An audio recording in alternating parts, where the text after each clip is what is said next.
ఇందులో ఏ కోసా తప్పేది ఉందా?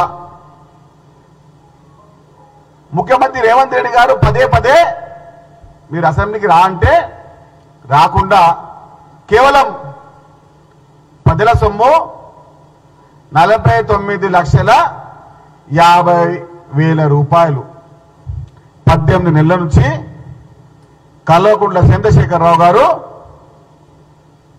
ప్రజల సొమ్ముని తెలిసి తీసుకున్నారు. తెలిసి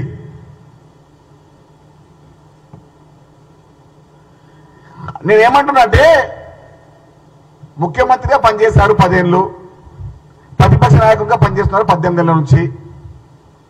కనీస బాధ్యత, కనీస వ్యవహారం,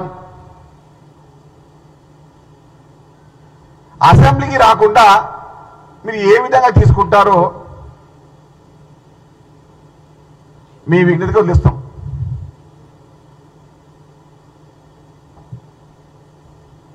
ఎవరికైనా ఒకటే కదా రూల్స్,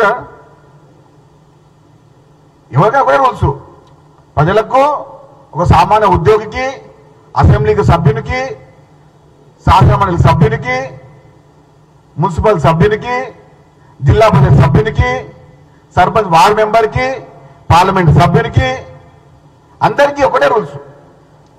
పేదకు, నిరుపేదకు, ధనికునికి, ఎవరికైనా కూడా. కానీ తెలంగాణ రాష్ట్రంలో ప్రతిపక్ష నాయకుని గారికి అవి వర్తించదు. ఈయన మరో సీతయ్య.